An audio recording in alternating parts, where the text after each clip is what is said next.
Magandang tanghali po. Oras na para sa maiinit na balita. Wala pang bagyo sa loob ng ating bansa pero binaha ang ilang lugar. Dulot po yan ng panandaliang malakas na ulan o thunderstorm. Sa Quezon City, bumaha sa northbound lane ng EDSA na sakop po ng barangay Apolonio Samson. Kasunod ng ilang minutong malakas na ulan pasado alas 3 kaninang madaling araw. Bumaha rin sa EDSA Balintawak kaya nagmenor at gumilid ang mga sasakyan. Ang ilang kabataan tila hindi alintana ang peligro na dulot ng pagligo sa baha. Humupa ang baha matapos ang isang oras. Napasilong naman ang ilang motorcycle riders sa ibang bahagi ng EDSA. Pabugso-bugso rin ang ulan sa Rojas Boulevard sa Pasay. Wala namang naranasang pagbaha sa Taft Avenue, corner UN Avenue hanggang sa kanto ng Quirino Avenue sa Maynila. Wala ring baha sa kahabaan ng Espanya Boulevard.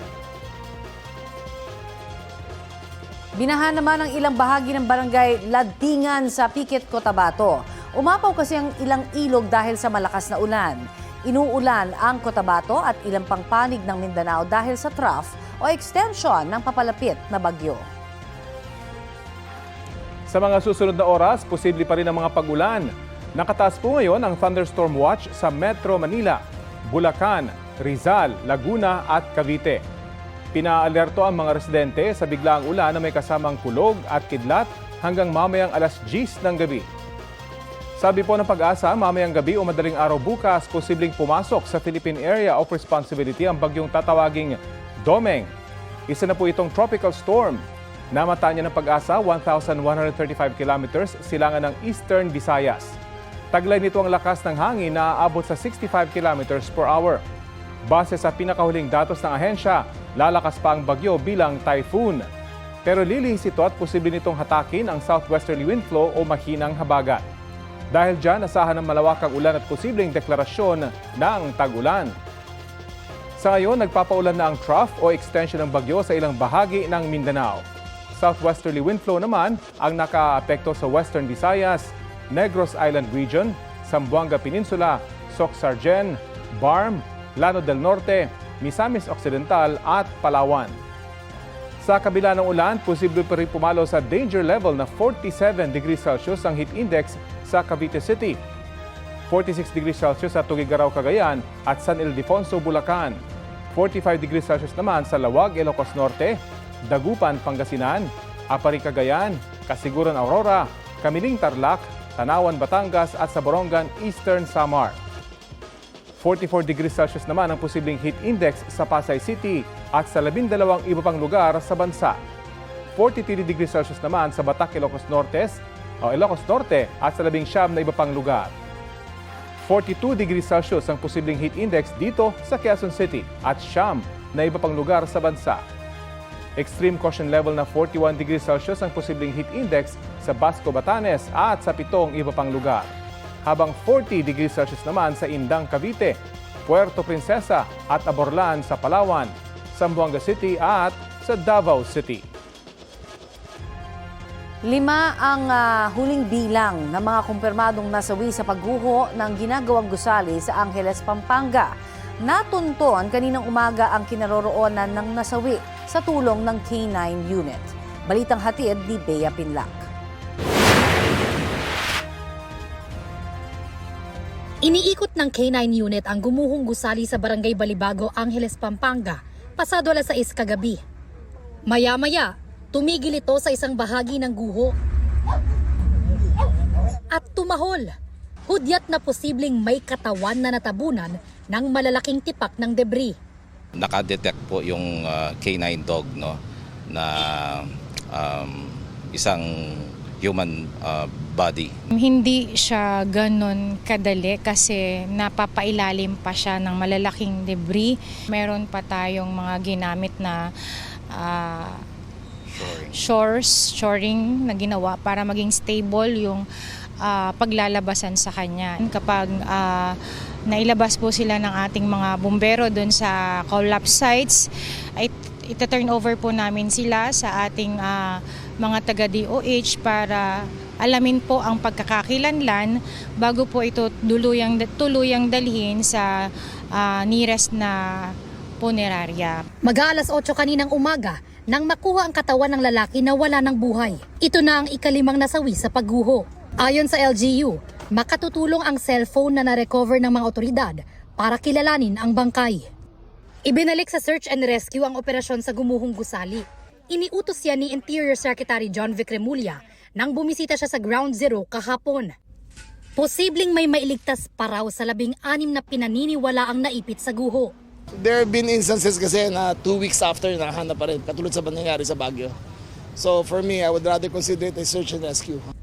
Tuloy-tuloy ang 24 oras na operasyon ng mga otoridad sa gumuhong gusali. Habang patuloy tayong nagtatanggal ng mga debris ay kasabay po ang pag-recover natin ng mga katawan ng biktima. We are not losing hope na yun nga po sana ay magkaroon talaga ng miracle na mayroon pa tayong ma-retrieve na mayroon tayong matagpuan na buhay na biktima. Ayon sa Angeles City LGU, hindi pa humaharap sa kanila ang mga kinatawan ng may-ari ng kumpanyang Golden Years Construction and Steelwork Corporation. Tiniyak ni Remulla na hindi nito matatakasan ang pananagutan. We will issue a subpoena and we will put a hold order sa airport para mag-report sila. Posible raw silang maharap sa patong-patong na reklamong kriminal, sibil at paglabag sa labor code. Ang pagkukulang dito ay hindi dapat nagkaroon ng tulugan doon sa construction site mismo. Dapat may barracks. Pangalawa, hindi dapat kasama yung pamilya. Ang sinabi sa akin ni Mayor, meron daw ibang report na may kasamang pamilya sa loob. Hindi kasama dapat yon. Sa huling tala ng mga otoridad, humigit kumulang 15 pa ang hinahanap. Bea Pinlac, nagbabalita para sa GMA News. Mainit na balita. Naisilbi na sa abogado ni Senador Ronald Bato de la Rosa ang utos para bawiin ang lisensya ng senador para sa pagmamayari ng mga armas. Kinumpirma yan ng PNP Police Regional Police 11. Kasunod dito ng revocation order na inilabas ng PNP Firearms and Explosives Office. Ayon sa pulisya, nagsabing ang abogado ni de la Rosa na tatalakayin niya ito sa kanyang kliyente. Patuloy raw silang nakikipag-ugnayan sa Regional Civil Security Unit 11 ng pulisya. Nauna lang sinabi ng National Bureau of Investigation ay tinuturing nilang armed and dangerous si de la Rosa na wanted ng International Criminal Court. Bago may silbi ang utos, nagsabi na ang kampo ni de la Rosa na walang batayan para i-revoke ang firearms license ng senador dahil batay-an nila sa batas ay i-revoke lang ang lisensya kung may conviction at court order na laban sa isang akusado.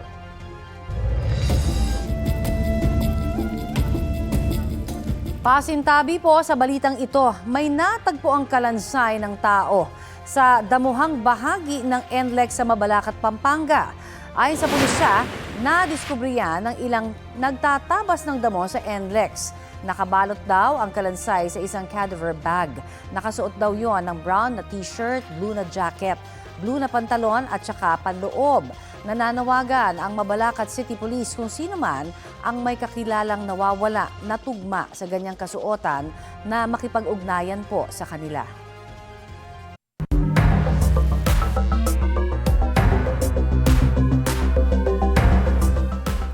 Mga kapuso, huwag basta-basta magtitiwala sa mga nakakausap sa telepono o online para huwag maging biktima ng panloloko. Sa Quezon City, isang kasambahay ang nakakulong ngayon at inimbestigahan matapos niyang kunin at ibigay sa ibang tao ang mahigit 2 milyong pisong cash at alahas mula sa kanyang amo. Ang paliwanag niya, sinunod nila ang utos ng tumawag na kaboses daw ng kanyang amo. Balitang hatid ni James Agustin. Kuha ang video na ito sa labas ng gate ng isang subdivision sa Barangay Bagong Bayan, Quezon City hapon nitong Martes. Ang babaeng kasambahay makikitang may iniabot na paper bag sa isang lalaki. Inihatid pa niya sa motorsiklo ang lalaki. Nang makaalis, naglakad papasok sa subdivision ng kasambahay. Ang laman pala ng paper bag, mga pera at alahas na ninakaw umano ng kasambahay sa bahay ng kanyang amo. Ayon sa pulisya, nasa bakasyon ng amo ng kasambahay noong mga oras na yun. Base sa investigasyon namin, pinasok niya yung kwarto ng kanyang amo. Dinistrangkan niya yung mga drawers kung saan doon niya kinuha yung mga pera at alahas. Pinipigilan siya na huwag gawin yun At ang ginawa niya, nag-lock siya ng pinto. Hanggang sa yung isang kasambahay niya bumalik muna sa kwarto nila. Nalingid sa kanya, lumabas pala itong suspect. Nadala na yung mga alahas at naibigay na dun sa lalaking nag-aantay sa labas ng subdivision. Pagbalik sa bahay, tinangka pa umanong kunin ng sospek ang iba pang alahas, pero napigilan na siya ng isa pang kasambahay. Doon na tinawagan ng kanilang amo na agad nakipag-ugnayan sa pulisya. Arestado ang 31 anyo sa sospek. Kabilang sa mga ninakaw ang mahigit 1 million pesos na cash, iba't ibang alahas, gaya ng hikaw at kwintas, na nagkakahalaga na mahigit 1.4 million pesos. Lumalabas sa investigasyon namin, inilagay niya ito sa isang plastic bag at kinubera niya ito ng mga pagkain. Ang sabi niya, para kung sakaling masita siya ng mga gwardiya, hindi mapansin yung mga alahas na dala niya, tsaka yung pera. 2016, doon na siya nagtatrabaho, pero pabalik-balik siya. May mga 2 taon, aalis siya, tapos babalik din siya the following year, hanggang sa kasalukuyan. Itong huling bumalik siya noong 2025. Ayon sa kasambahay, sinunod lang daw niya ang utos ng babaeng tumawag sa cellphone na nagpakilalang kanyang amo. Ginawa ko yun base sa utos lang po doon sa cellphone na kausap ko po kay ma'am. Yung boses po ni ma'am. Ano sinasabi niya? Na punta ako sa kwarto niya, kunin ko daw yung mga alahas niya doon. Sinampa ng sospek ng reklamong qualified theft. Nagsasagawa ng follow-up operation ng pulisya para matukoy ang pagkakakilanlan ng lalaking pinag-abutan ng paper bag.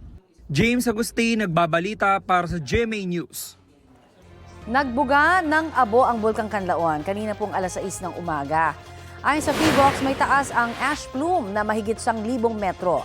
Sa nakalipas naman na 24 oras na monitoring ng ahensya, nagbuga ng abo ang bulkan na tumagal ng 17 minuto. Nakapagtala rin po ito ng 18 volcanic earthquakes at nagbuga ng halos 500 toneladang asupre o sulfur dioxide. Nananatili sa Alert Level 2 ang Kanlaon. Ipinagbabawal ang pagpasok ni Numan sa itinakdang 4-kilometer radius permanent danger zone.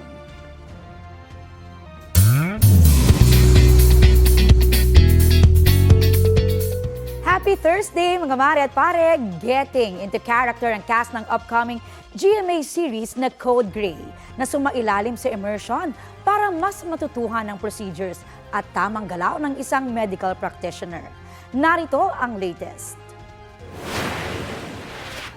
Bilang paghahanda para sa kanyang pagganap bilang doktor sa upcoming GMA Prime series na Code Grey, sumailalim sa immersion si Alden Richards sa ospital ng Maynila Medical Center.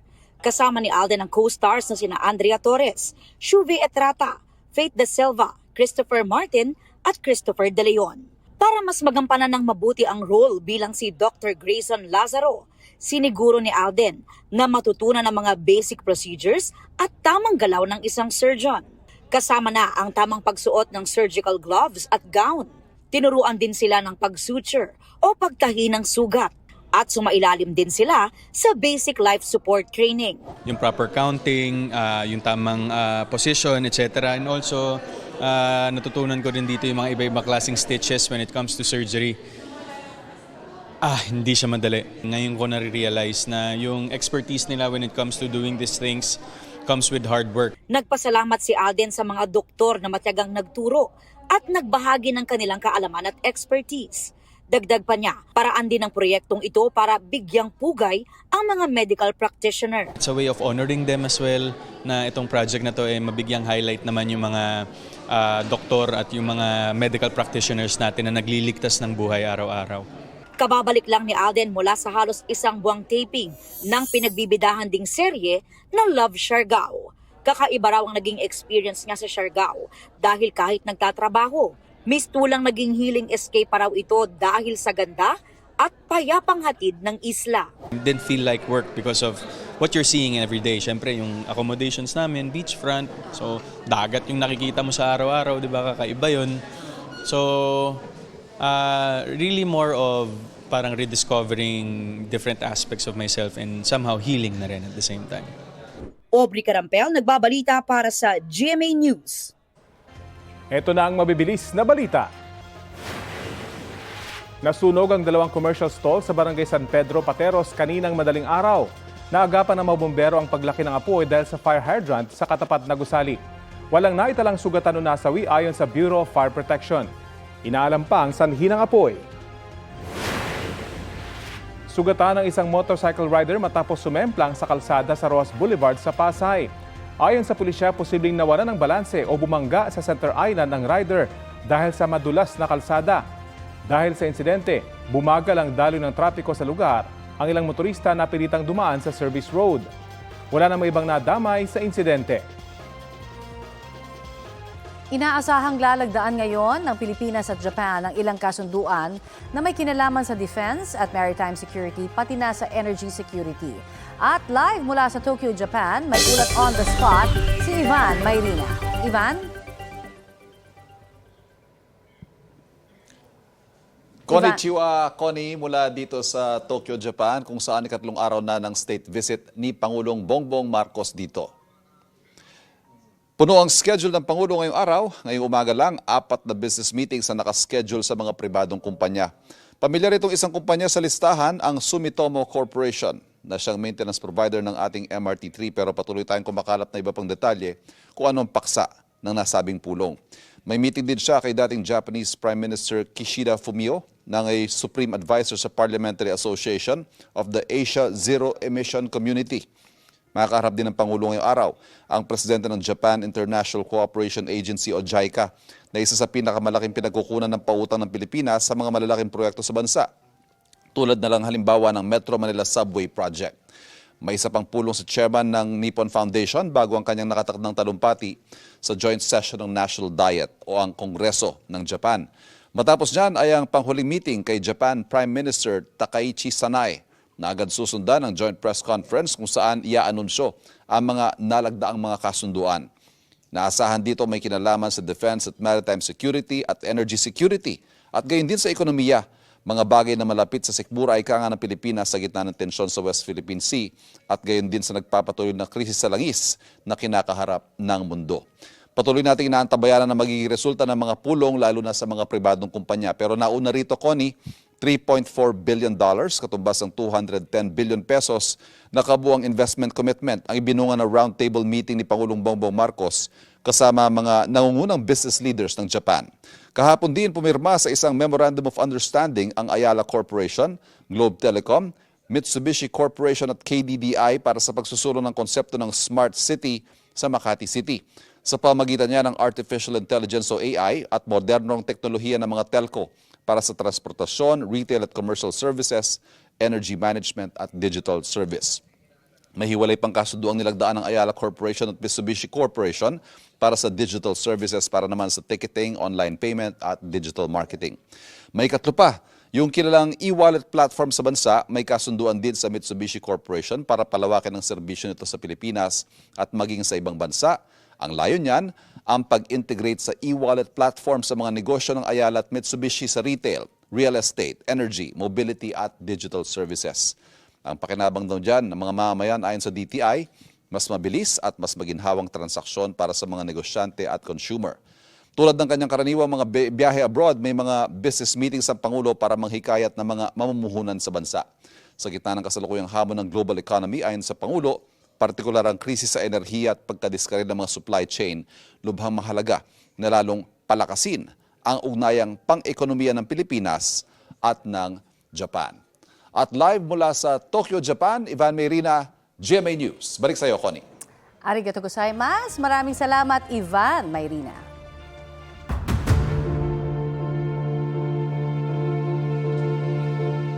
Itinanggi ni dating Senate President Francis Chis Escudero na nakakuha siya ng mahigit 500 million pesos na kickback mula sa flood control projects.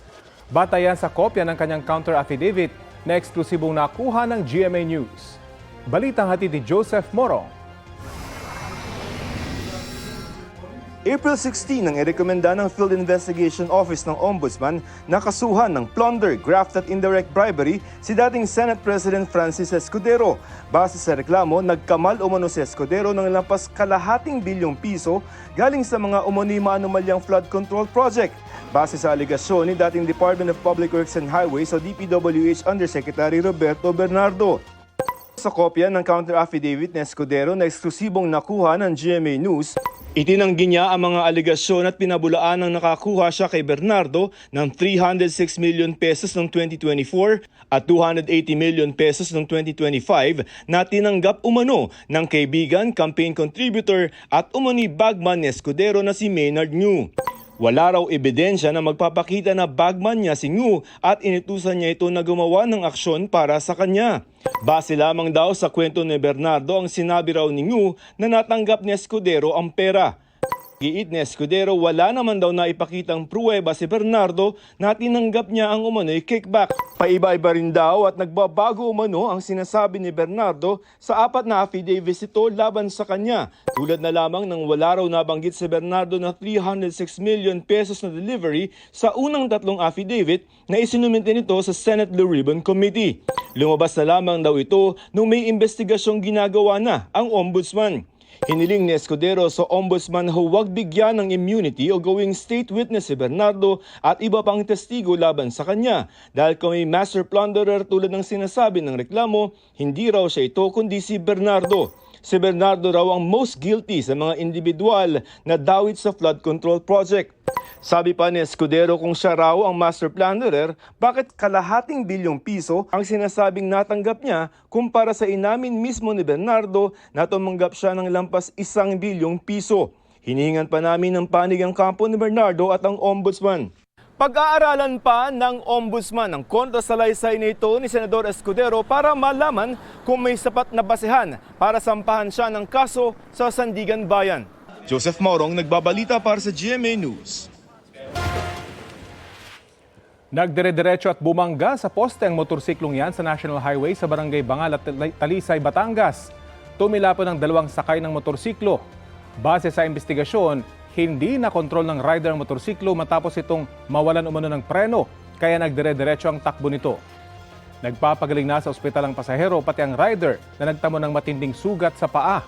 Wala pa silang pahayag. 4 na araw matapos ang pagguho ng isang gusali sa Angeles, Pampanga, nagpapatuloy pa rin po ang paghahanap sa mga natrap. Update po tayo sa ulat on the spot ni Oscar Oida. Oscar? Yes, Connie, nahirapan daw ang Bureau of Fire Protection na mailabas ang katawan ng ika-5 nasawi sa nangyaring pagguho dito sa Barangay Balibago, dito sa may Angeles, Pampanga. Ayon sa BFP, napailalim daw ang biktima sa malaking tipak ng debris. Gumamit pa ng shoring ang mga bumbero upang mapanatiling stable ang bahaging kinaroroonan ng katawan. Paliwanag naman ng BFP, hindi maaaring madaliin ang operasyon at hindi rin pwedeng gamitan agad ng backhoe dahil sinisikap nilang mapanatiling buo ang mga katawan ng mga biktima nang sa ganoy madaling makilala ng kanilang pamilya. Sa kabila nito, tinitiyak ng mga otoridad na magpapatuloy ang search and rescue operations. Umaasa rin sila na may posibilidad pa na mayroon pang mga makukuhang buhay sa ilalim ng gumuhong gusali. Samantala, Connie, mula kanina ay tuloy-tuloy ang dating ng mga iba't ibang grupo na nais magpahatid ng tulong dito, mga pagkain at tubig sa mga nagsasagawa ng rescue operation. Connie? Maraming salamat, Oscar Oida.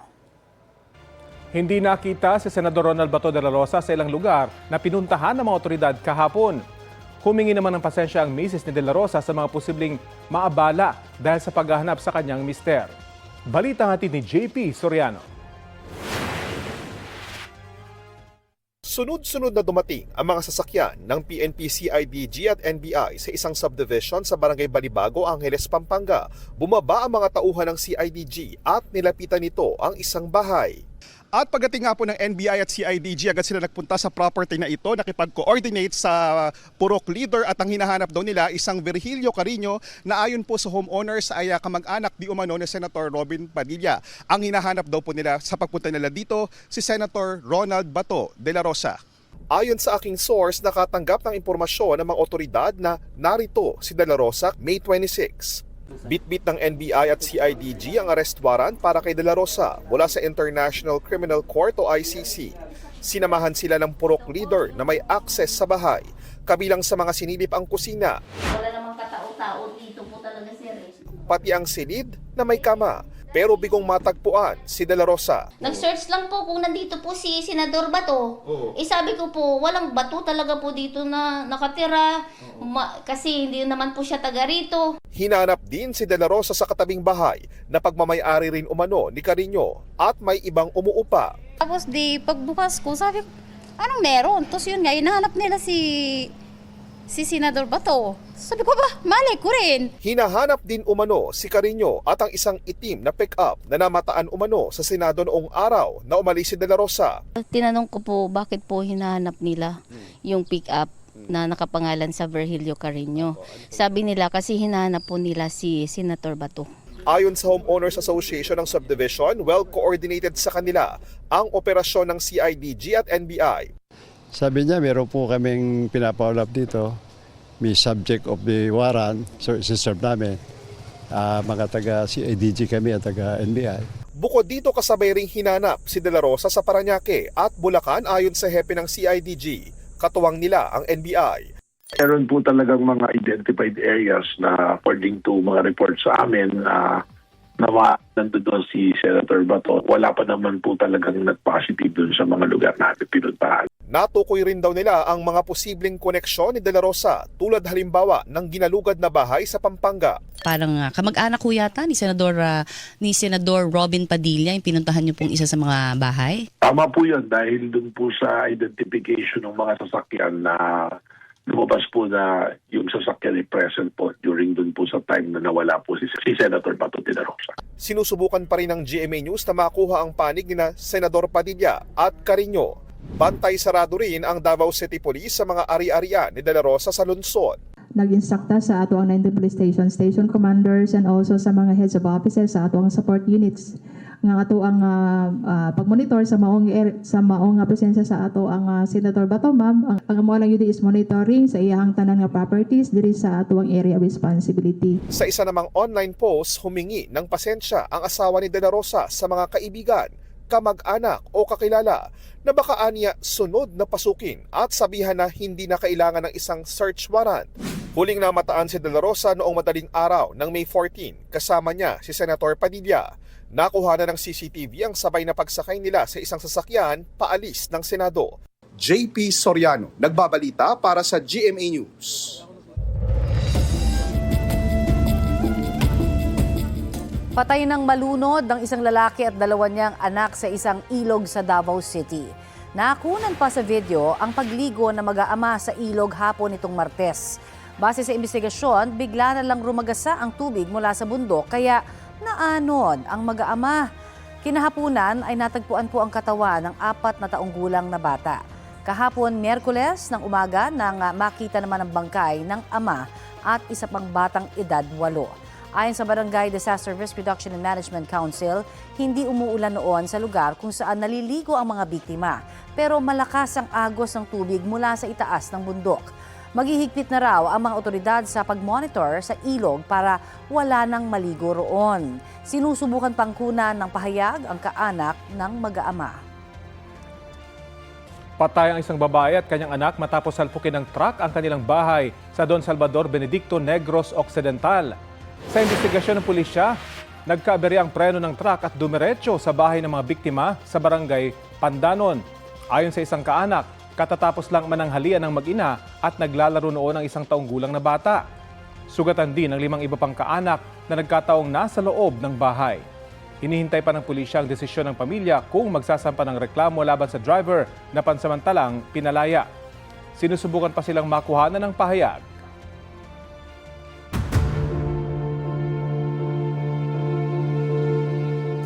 Bukod kina Senador Jinggoy Estrada at Joel Villanueva, 3 o 4 pang senador ang nakatakdang kasuhan kaugnay sa questionableng flood control projects. Ayon pa kay Ombudsman Jesus Crispin Remulla, inihahanda rin ang mga kaso laban sa ilang kongresista. Balitang hatid ni Joseph Morong.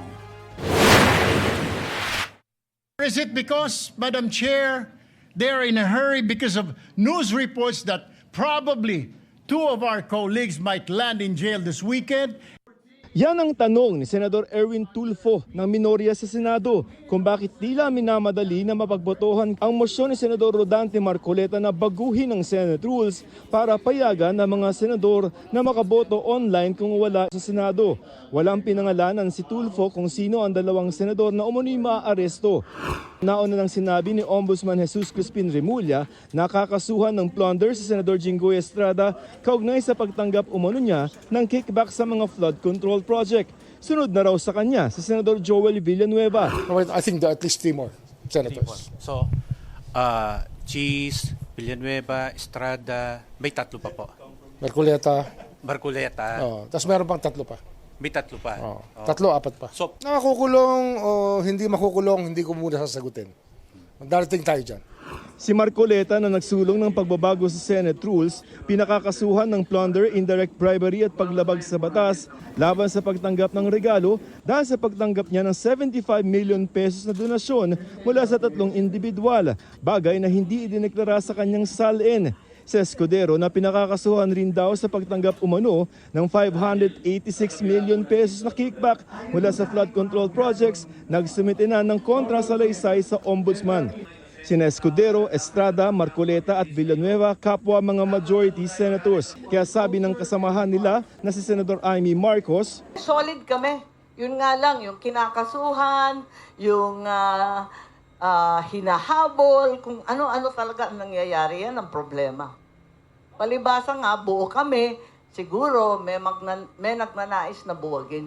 Maraming nagtetext sa amin, taga DOJ, taga OMB, na sinasabi na kaming lahat, yung 13, nagke-case build up na raw.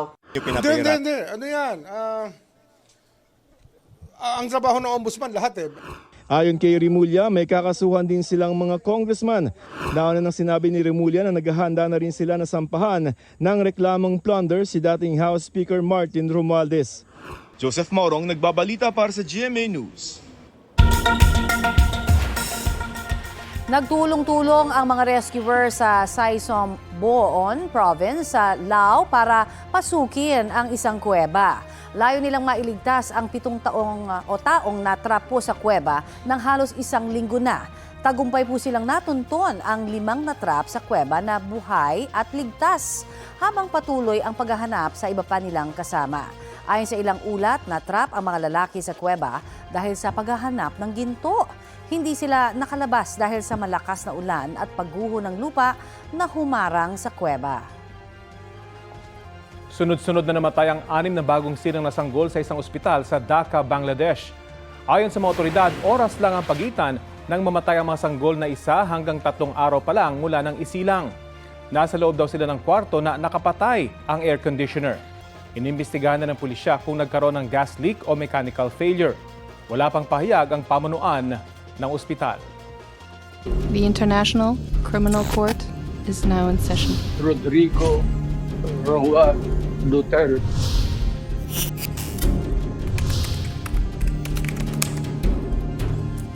Sa November 30, sisimulan ang paglilitis sa kasong Crimes Against Humanity laban kay dating Pangulong Rodrigo Duterte sa International Criminal Court. Batay po ito sa mga tinalakay sa unang status conference sa Trial Chamber 3 ng ICC. Sabi ni Presiding Judge Joanna Corner, kailangang mabilis at efficient ang paglilitis bilang konsiderasyon sa kalagayan ng dating Pangulo na 81 years old na. 5 araw kada linggo ang paglilitis hanggang magkaroon ng judicial recess o break ang ICC sa Christmas holidays. Pwede pa raw mabago ang schedule depende sa resulta ng bagong pagsusuri sa kakayahan ni Duterte na humarap sa paglilitis. Ang nauna kasing examination kay Duterte ay para lang sa kakayahan niyang humarap sa confirmation of charges hearing. Pinabibilisan naman sa ICC registry ang paghahanap sa interpreters para sa paglilitis, lalo na't malaki ang interes ng mga Pilipino sa kaso. Ang susunod na status conferences ay itinakda sa June 23 at July 14. Bagamat umuusad ang kaso kaugnay sa kasong war on drugs, nananatili raw ang takot sa mga pamilya ng mga biktima ng extrajudicial killings. Kaya binuo ng isang grupo ng mga sibilyan ang isang komisyon para tulungan silang maghilom. Ang mainit na balita hatid ni Mark Salazar. Para hindi mabaon sa limot ang mga karahasang nangyari sa madugong drug war ng Duterte administration, binuo ang AJK Truth Commission. Isang lupon na pinamumunuan ng mga sibilyan para idokumento daw ang katotohanan sa likod ng mga extrajudicial killings. Ayon sa chairman nitong si Attorney Raul Pangalangan, ang mga biktima ang sentro sa pagsasalaysay ng mga kwento. Ang bago pong approach is that dati po kasi yung mga biktima are just passive recipients of justice. Papakinggan lang sila pag meron silang testimony about the crime. Pero the whole process is a game of lawyers and judges. The victims should have an active part in the justice process. And their telling the story is part of the justice that they are claiming for themselves. For their story to be recorded, for history. Ayon sa isang commissioner ng grupo na si Dr. Al Fuerte, sentro sa kanilang misyon ang makamit ang hustisyang may mananagot at magbabayad pero may paghilom din sa mga pamilya ng biktima. The country has actually been wounded. The country has also actually been fragmented. So we hope and pray that this Truth and Reconciliation Commission will somehow facilitate not just the healing of the families who are still grieving, but also for the communities that also suffered. Kasama rin sa 5-member commission sina forensics expert Dr. Raquel Fortun, Father Daniel Pilario at Carlos Conde. Magsisilbing advisor naman ng Truth Commission si Cardinal Pablo David. Ang korte ay naghahanap ng criminal liability. Ang Truth Commission naman ay naghahanap ng mas malalim na katotohanan. Pakikinig sa mga biktima, pamilya, survivors. Ayon kay Conde, ang seed funding ng komisyon ay manggagaling sa Simbahang Katolika at iba pang mga grupo at NGO dito at sa labas ng bansa.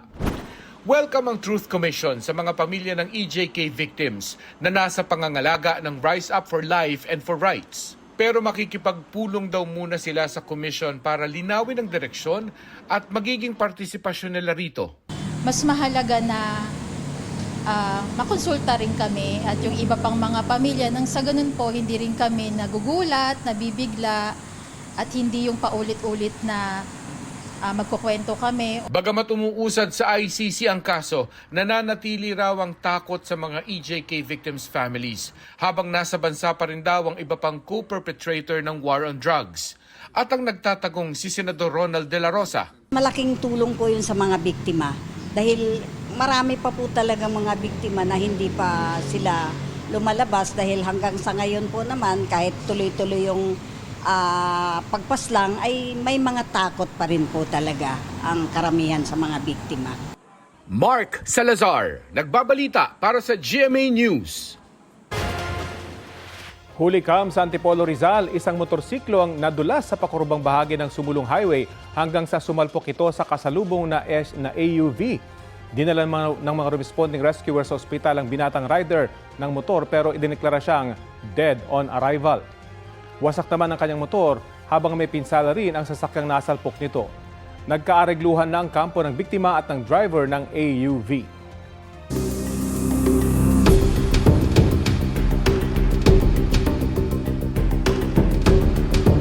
Sa gitna ng mainit na talakayan kung dapat bang payag ang dumalo sa session online ng mga senador, iginit ng ilang membro ng House Prosecution Team na dapat physically present ang senator judges. Sa impeachment trial ni Vice President Sara Duterte, balitang hatid ni Tina Panganiban Perez. Lahat ng 11 House Impeachment Prosecutor naroon sa People's Center ng Kamara, ayon kay House Impeachment Prosecutor Representative Joel Chua.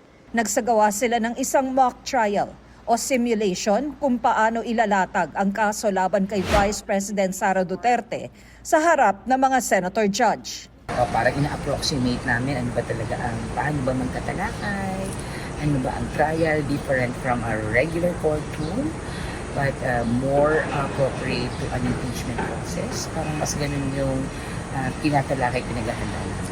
Pero pinag-aaralan din namin ng mga rules and evidence, pinag-aaralan namin ng yung how do you talk to the court. May ilang private prosecutor na tumulong sa kanila. May mga inimbita kami na pwedeng mag-assist sa amin, but mainly nandiyan dyan si Kong Shell at mga kasama niya para mag-guide kami. At sa gitna ng mga hakbang ng majority senators na baguhin ang kanilang rules para payagan ang teleconferencing para makaparticipate pa rin ang mga senador kahit wala sa plenaryo, nanindigan ang ilang miyembro ng House Prosecution Panel na sa Senate impeachment trial dapat physically present ang mga senator judge. Sa iba namang mga rules kasi din ay inaalaw na din ang ganitong forms. No? Pero ibig sabihin ng assumption ay hindi ito yung sobrang sensitibong kaso na kailangan nakikita mo yung testigo, kailangan na evaluate mo, may pagkakataon din ang judges na magtanong para sa kanilang sariling pag-unawa. You need to be physically present to appreciate the evidence. You need to be physically present to appreciate hindi lang yung direct answer to questions, pero even yung nonverbal language, yung kanyang gestures na sa punot dulo, bubuo ng mas complete picture sa senator judges. Tutulong sa kanilang sa discretion. Isa sa mga dapat na ginagawa ng senator judge ay obserbahan ang mga testigo sa kanilang mga demeanor kung paano sila sasagot. Dahil dito makikita kung sila ay ang testigo ay nagsisinungaling o hindi. Tina Panganiban Perez, nagbabalita para sa GMA News. Weather update po tayo ngayong may bagyong posibleng pumasok sa Philippine Area of Responsibility. Makakausap po natin si Pag-asa Weather Specialist Charmaine Varilla. Welcome po sa Balitang Hali. Yes, magandang hapon Ma'am Connie, maging sa lahat po ng ating mga tipanig. At sa ngayon po, yung bagyo sa labas ng ating Philippine Area of Responsibility na may international name na Tropical Storm Jangmi ay huling namataan sa layong 1,135 kilometers silangan ng Eastern Visayas. Sa ngayon, kumikilos nga yan ng pahilaga-hilagang kanluran at may taglay na lakas ng hangin na umaabot ng 65 kilometers per hour malapit sa sentro at pagbugso na maabot hanggang 80 kilometers per hour. At inaasahan na nga natin na maaaring pumasok yan sa loob ng ating PAR mamayang gabi o bukas ng madaling araw. Pagkapasok nga ng PAR, papangalanan natin yan na si Bagyong Domeng. At inaasahan nga na habang nandito yan sa may silang bahagi ng karagatan ng ating bansa ay maaari pa yang lumakas at umabot ng typhoon category habang kumikilos pahilagang kanluran o northwestward hanggang Hilaga. Bagamat mababa naman yung chance nito na maging isang ganap na bagyo, inaasahan natin na by weekend maaari itong patuloy na humatak ng southwest monsoon na kung saan maaaring magdulot ng malalakas na mga pagulan dito sa may bahagi ng Mindanao, Visayas at mangilan-ngilang bahagi ng Luzon. Kaya patuloy tayong mantabi sa pag-asa hinggil nga sa mga possible developments ng binabantayan nating bagyo. So far for today, ang nakakaapekto po dito sa may Palawan at western section ng Visayas at Mindanao ay yung southwesterly wind flow or ito yung paunang hangin bago mag-southwest monsoon at nagdudulot yan ng maulap na kalangitan, kalat-kalat na mga pagulan, pagkilat at pagkulog sa may western Visayas, Negros Island Region, Zamboanga Peninsula, Soc Sargent Barm, Lanao del Norte, Misamis Occidental, Palawan. Samantalang yung trough nga nitong bagyo sa labas natin ay nakakaapekto sa buong Mindanao at dito naman sa buong Metro Manila, asahan namang natin tsansa ng mga pulo-pulo at panandali ang mga pagulan, pagkilat at pagkulog. At yan po ating latest mula dito sa Pag-asa. Charmaine Varilla, nag-uulat. Ma'am Charmaine, sa atin pong nakikita ngayon na ito ho ba ay may kasunod ng bagyo? Kasi po sa ating mga model, may isang posibilidad na posibleng mamuo dito naman sa may kanlurang bahagi po ng ating bansa. At posible nga yan pagkalabas nitong ating binabantayan na bagyo by Monday, maaari iyang muling pumasok sa loob ng ating Philippine Area of Responsibility. Pero sa ngayon ay hindi pa naman po natin nakikita na namumuo po yan, more on models pa lang yung pinapakita. Kaya monitor pa po natin sa satellite po natin. Okay, marami pong salamat sa inyo pong ibinahagi sa aming impormasyon na yan. Yes po, maraming salamat. Yan po naman si Ms. Charmaine Varilla, ang ating weather specialist mula sa Pag-asa. Ire-refer na ng PNP-CIDG sa Department of Justice ang reklamong obstruction of justice laban kay Senador Robin Padilla at 5 iba pa. At kaugnay po niyan sa pagpapatakas umano kay Senador Ronald Bato de la Rosa noong May 14. May ulat on the spot si Mariz Umali.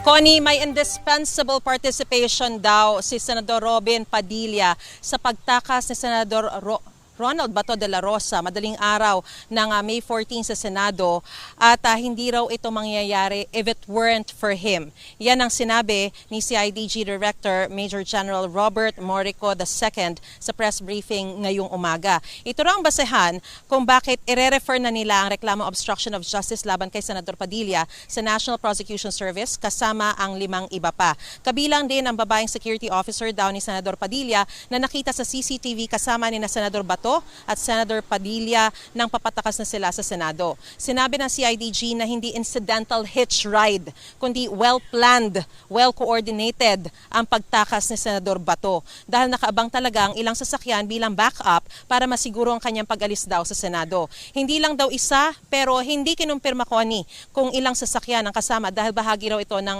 operational matters. Ang kinumpirma ng CIDG ay anak daw ng tiyuhin ni Senador Padilla ang may-ari ng pick-up na nagsilbing isa sa mga backup at siya rin daw yung nagda-drive noong panahon na yon. Pinabulaanan ni Major General Morico ang sinabi ng asawa ni Senador Bato na si Nancy na walang hawak na warrant of arrest ang mga operatiba nang sila ay pumunta sa 4 na lokasyon kung saan pinaniniwalaang naroon si Senador de la Rosa. 2 sa Metro Manila, 1 sa Bulacan at 1 sa Pampanga. Hawak daw nila ang kopya ng ICC warrant of arrest. At Connie, clarification lang, magdaragdag pa raw ng mga ebidensya ang CIDG at kapag nakumpleto na ito, tsaka nila ire-refer yung reklamong obstruction of justice sa National Prosecution Service ng DOJ laban sa 6. At yan ang pinakasariwang balita mula pa rin dito sa Camp Crame. Balik sa'yo, Connie. Maraming salamat, Mariz Umali.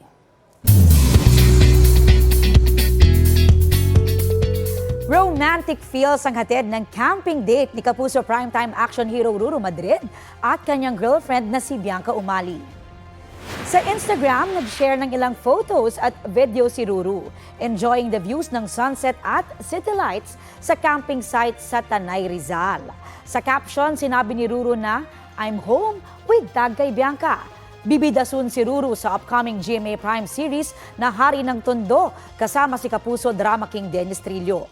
Magbibigay buhay at boses naman si Bianca sa GMA Pictures animated film na El Arcangel na dapat ding abangan. Ang kapatid naman ni Ruru na si sparkle artist Rere Madrid ikinasal na sa basketball player na si Kai Soto. Sa Instagram, isinare ni Rere ang highlights ng kanilang intimate wedding. Nagpasalamat si Rere sa relasyon nilang pinagtibayan niya ng challenges at sa mga taong nagmamahal at sumusuporta sa kanila. Thankful din sila sa kanilang pamilya na naging malaking parte ng kanilang pagmamahalan. Present din sa wedding si Ruru at si Bianca. Congratulations and best wishes!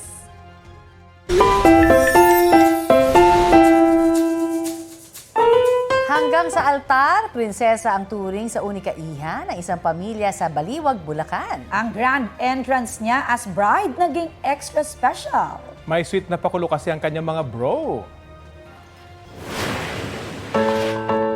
Ayan o, here comes our bunso, the bride. Yan ang tarpaulin na bit-bit ni na Jason, JP at Sixto, mangulabnan.